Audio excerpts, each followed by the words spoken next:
ನಾಡಿನ ಸಮಸ್ತ ಜನತೆಗೆ ಯುಗಾದಿ ಹಬ್ಬದ ಶುಭಾಶಯಗಳು. ಶುಭ ಕೋರುವವರು ರಮೇಶ್ ಬಿಕೆ, ಜಿಲ್ಲಾಧ್ಯಕ್ಷರು ಬೆಂಗಳೂರು ಗ್ರಾಮಾಂತರ ನವ ಕರ್ನಾಟಕ ರೈತರ ಸಂಘ, ಗೌರವಾಧ್ಯಕ್ಷರು ಕರ್ನಾಟಕ ರಕ್ಷಣಾ ವೇದಿಕೆ ಸೋಂಪುರ ಹಾಗೂ ಸುಜಿತ್ ಫೆಸ್ಟ್ ಕಂಟ್ರೋಲ್ ಮಾಲೀಕರು ಕೆರೆಪಾಳ್ಯ.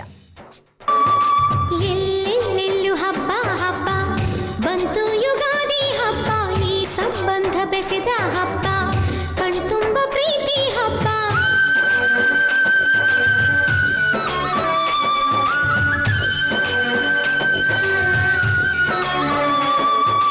ಎಲ್ಲೆಲ್ಲೆಲ್ಲೂ ಹಬ್ಬ ಹಬ್ಬ ಬಂತು ಯುಗಾದಿ ಹಬ್ಬ, ಈ ಸಂಬಂಧ ಬೆಸೆದ ಹಬ್ಬ, ಕಣ್ತುಂಬ ಪ್ರೀತಿ ಹಬ್ಬ.